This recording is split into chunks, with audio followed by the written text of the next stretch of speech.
Hola, yo soy Horacio Pérez y esto es Investigando la Investigación, un podcast donde investigamos cómo investigan los investigadores, tanto en la academia, industria, independientes. Todo ello mediante entrevistas y debates abiertos, técnicas y estrategias para mejorar todas las partes del proceso investigador y, no menos importante, opiniones abiertas que espero llamen tu curiosidad y te hagan también reflexionar.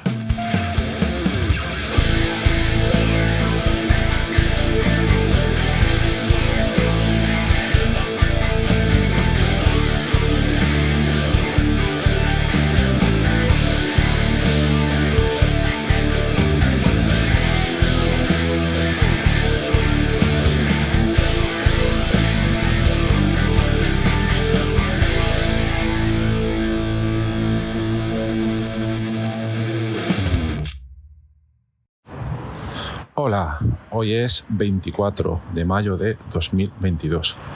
En cuanto a las efemérides científicas, tal día como hoy, en el año 1543, moría Nicolás Copérnico. Este señor fue un astrónomo que tuvo un gran impacto en su tiempo porque fue uno de los primeros en cambiar algo que se tomaba como por hecho entonces, y era que el centro del universo era la Tierra. Pues este señor, en base a sus observaciones científicas, llegó a la conclusión de que no, de que el centro del universo iba a ser probablemente el Sol. Entonces, bueno, propuso su teoría, no hizo muchos amigos, como os podéis imaginar, tuvo algunos problemas durante su vida, pero bueno, gracias a él la astronomía, las ciencias físicas pudieron avanzar bastante. Entonces, bueno, muchas veces los descubrimientos científicos son romper creencias que están muy arraigadas y que siempre se han tomado como por hechas, pero que no se han cuestionado. Entonces, un bravo a este señor que le plantó cara a algo que se tomaba como bastante asumido por aquellos entonces. Por cierto, y en línea con esto, en romper dogmas, os recomiendo, luego a ver si me acuerdo y lo pongo en la nota del programa, os recomiendo un paper que ha salido hace poco, salió la semana pasada en la revista Nature Communications, que parece que rompe uno de los dogmas centrales de la biología y que consiste en lo siguiente. Normalmente, cuando se traduce el contenido del ADN a proteínas, entonces, bueno, no sé si lo sabéis, pero voy a ir directamente al grano. Hay un dogma, una cosa que se toma bastante por hecha, y es que ciertas combinaciones de pares de bases aunque sean diferentes, pero ciertas combinaciones se traducen siempre a un aminoácido determinado, a uno de los 20 ladrillos que forman la proteína. Y esto se había tomado siempre de esta manera, ¿no? Y nadie se lo cuestionaba. Pues unos investigadores son de un centro de investigación en Israel, si no recuerdo mal, han llegado a la conclusión de que esto no es siempre así, de que dependiendo de la condición, de la combinación inicial de esas partes de ácido nucleico, se va a traducir todas las equivalentes al mismo aminoácido, eso es correcto, pero con ciertas consideraciones estructurales, es decir, que no va a ser igual, ¿vale?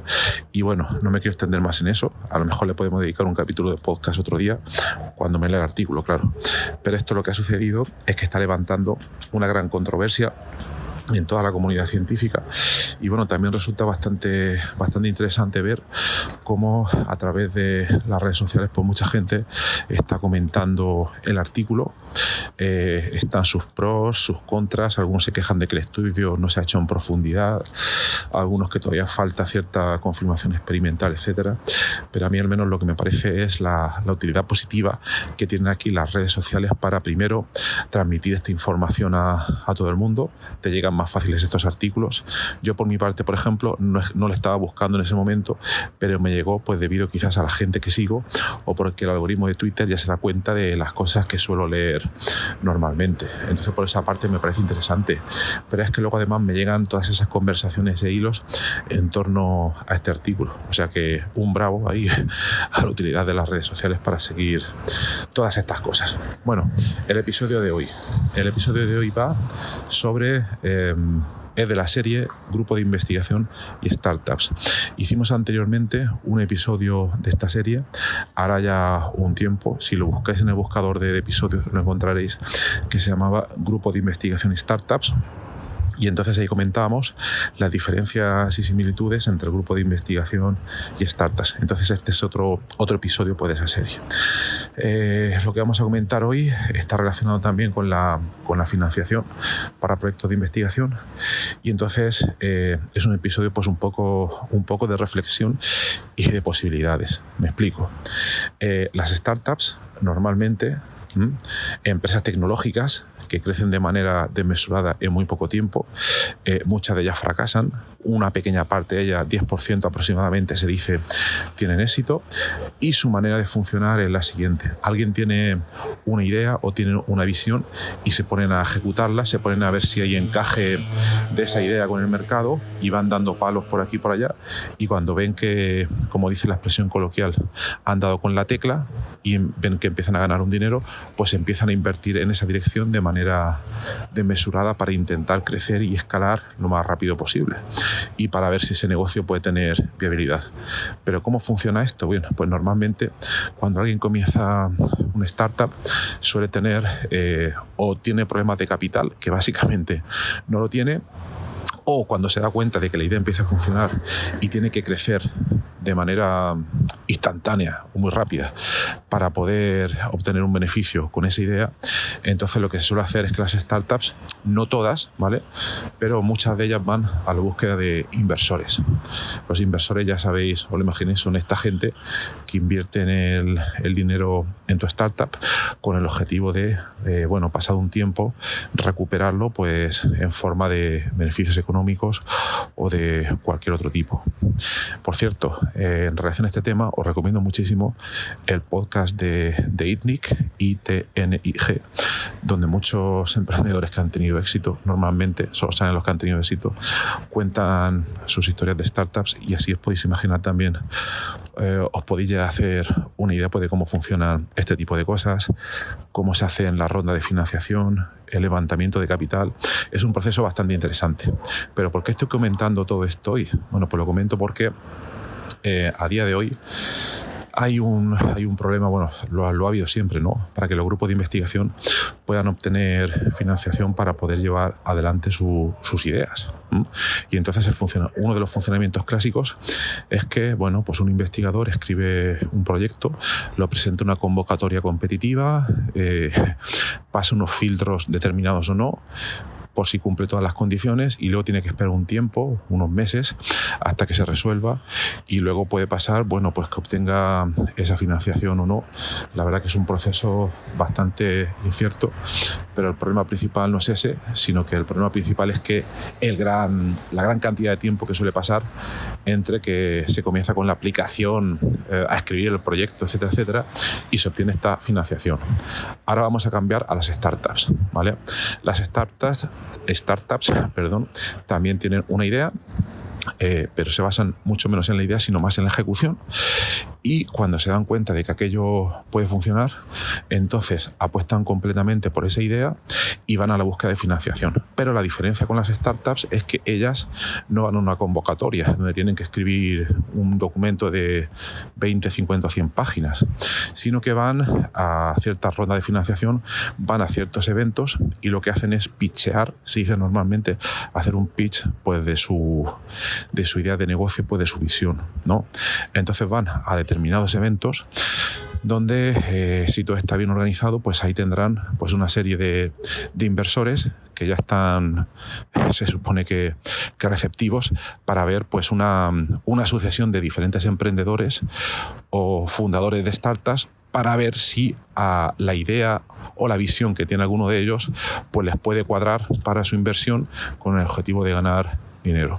¿Qué es lo que hacen? Pues típicamente, y os remito otra vez al podcast de ITNIC, En YouTube podéis ver algunos pitch que hacen algunos emprendedores y básicamente la idea es que tienen 5 minutos, 5 minutos, no es un documento de 20 páginas, sino que tienen que explicar en 5 minutos y muchas veces sin ni siquiera diapositivas cuál es su idea de negocio, cómo la ven en el tiempo y que den alguna idea o sensación de por qué aquello puede triunfar. Después de esos 5 minutos de exposición, ya digo, muchas veces sin diapositivas, entonces entran los inversores a saco, les hacen preguntas de todo tipo para ver cómo de fuerte creen en su idea, cómo ven esa idea o esa posible startup o compañía a lo largo de los años, etcétera, etcétera. Y si lo ven claro, si ven que la idea es sólida, y digo, no solo la idea, sino la capacidad de poder ejecutarla, pues entonces ya entran en conversación con ellos para ver los detalles de cómo les van a invertir el dinero, etcétera, etcétera. Y normalmente las condiciones suelen ser pues una inversión de cierto capital que esa startup necesita claramente para poder crecer, y también un documento de diferente tipo donde se fijan las condiciones por las cuales los inversores van a recibir cierto tipo de beneficios o van a tener cierto porcentaje de activos de esa startup, etcétera, etcétera. Pero bueno, no me quiero meter más en detalle en eso. He presentado la idea de cómo pueden funcionar esas startups. La pregunta de reflexión, y que os dejo aquí, es la siguiente. ¿Por qué no podían funcionar igual los grupos de investigación? ¿Por qué? ¿Por qué no podría ser la misma historia? ¿Vale? Obviamente, si vas a ir a que te busquen inversores, las startups, normalmente los inversores de startup ven o creen ver algún tipo de beneficio económico en un futuro a corto, medio o largo plazo. Depende también del tipo de negocio y historia. Pero no sería maravilloso que un grupo de investigación que tuviera cierta idea, y que esa idea, imagino, y esto lo dejo también para que lo penséis vosotros, que esa idea tuviera además un posible impacto comercial?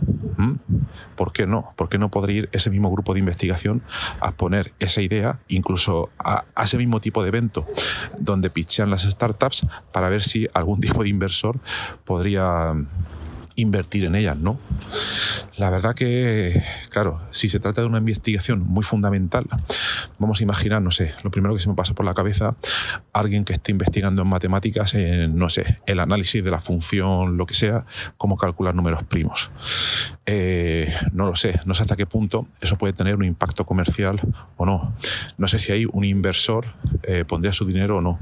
Yo no lo sé. Yo puedo hablar de mi campo, el descubrimiento de fármacos, que en nuestros casos, nosotros, sin mucho problema, podríamos ir a un evento de este tipo, pitchear esa idea. Es decir, por ejemplo, vamos a intentar trabajar en este contexto, descubrir nuevas moléculas bioactivas aquí y allá, y si esto tiene éxito y las moléculas funcionan, pues obviamente podría haber, y obviamente si pasa las fases clínicas, claro, podría haber un claro beneficio económico porque se podría comercializar en forma de fármaco.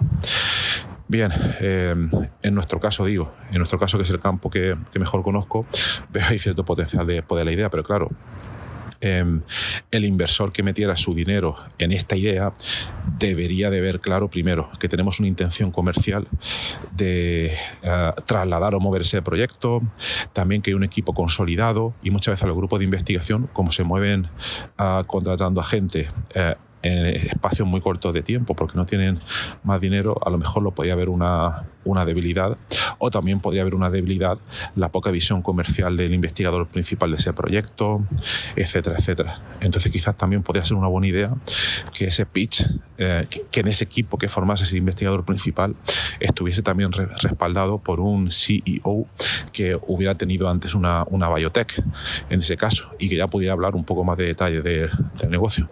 En definitiva, quizás si en esa idea de proyecto tuviera primero impacto comercial y en el equipo hubiera gente con un componente de negocio, pues ¿por qué no quizás un inversor podría meter ahí su dinero? Aunque ahora que lo estoy pensando, un esquema de este tipo estaríamos ya bastante cercano a lo que es casi la fundación o la creación de una biotech. Pero bueno, yo creo que lo dejo ahí para que reflexionéis y penséis un poco en ello y veáis si podría esto ser una buena oportunidad para obtener ese tipo de financiación. Y también, por otra parte, me pregunto si esto funcionase en algunos casos, quizá lo que querría decir es que hay que dar el siguiente paso y pasar del grupo de investigación a una empresa ya totalmente consolidada, ¿no? Bueno, pues nada, os lo dejo ahí. Espero que os haya sido interesante. Pensad en Nicolás Copérnico, que le quiso dar, bueno, no creo que se la quisiera dar, ¿no? Pero que se atrevió a cambiar los dogmas que ya estaban establecidos y le dio la vuelta. Pues quizás con esta idea, yo no soy Nicolás Copérnico ni muchísimo menos, no le llego a la altura del barro, pero quizás si os planteáis, sobre todo un planteamiento de el cambio típico de modelo de negocio que mucha gente no da, pero aquí sería como un cambio del modelo de financiación de los grupos de investigación, ¿no? ¿Por qué no? ¿Por qué no puede cambiar? Y si quizás alguien se atreve a hacerlo, pues quizás le funcionase o no, pero bueno, ahí hay una posibilidad para explorar. Pues nada más. Y se me olvida una cosa. Si habéis llegado hasta aquí, espero que os haya sido interesante. Lo comenté en el episodio de ayer. Esta semana sorteo un libro, el libro de Antifrágil, a los que participen en la pregunta que formulaba pues en el episodio anterior. Entonces podéis escucharlo y también están ahí las instrucciones para ver cómo poder participar. Pues nada, lo dejo ya. Lo dicho, un excelente martes para todos y un maravilloso día. Hasta luego.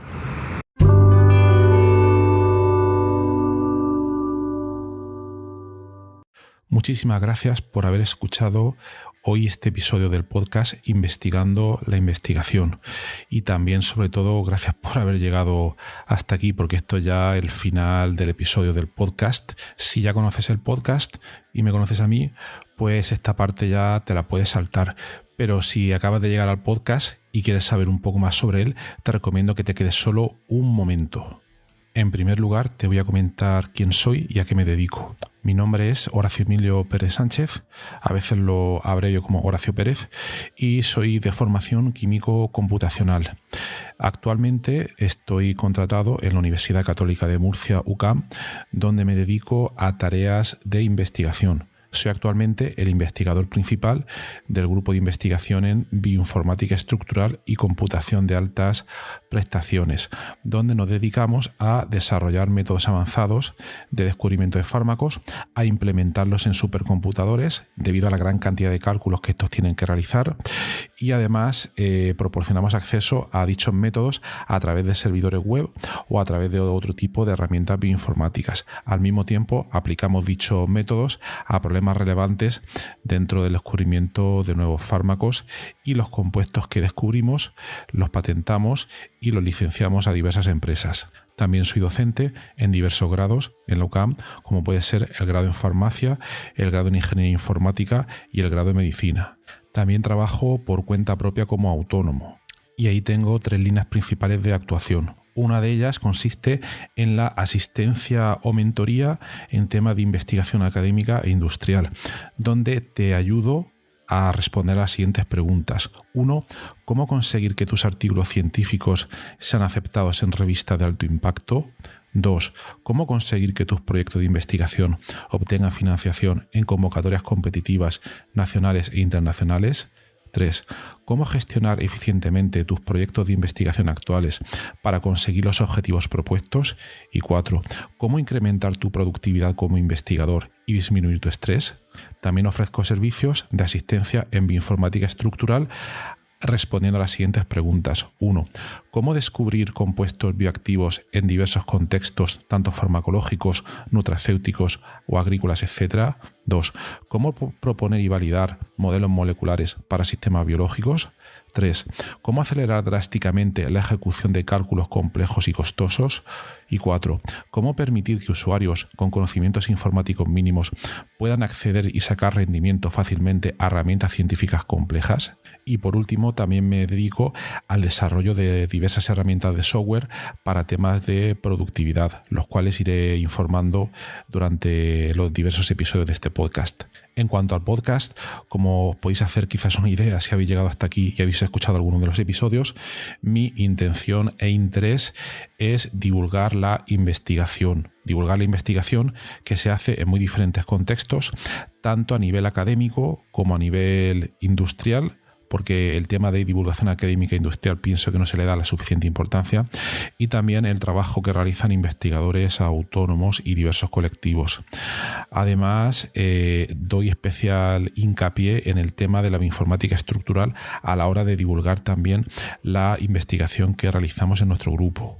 Por otra parte, también tratamos temas de productividad y todo tipo de herramientas que nos puedan ayudar a mejorar todos los procesos necesarios para poder realizar una investigación en condiciones y con un rendimiento adecuado.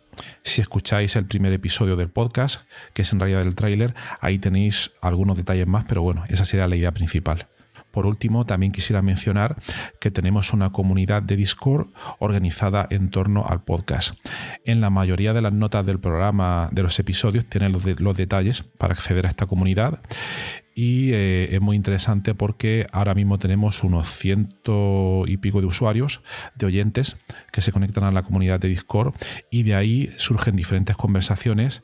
Y, por ejemplo, algunos episodios, como digo de memoria, el de ciencia de datos, el de la investigación en ciencia de datos, es uno de los que surgió ahí, pero también ha servido para que oyentes hayan realizado dentro de esta comunidad de Discord nuevos contactos a la hora de exponer intereses similares en temas tanto de investigación como de productividad y de diversos países de habla hispana.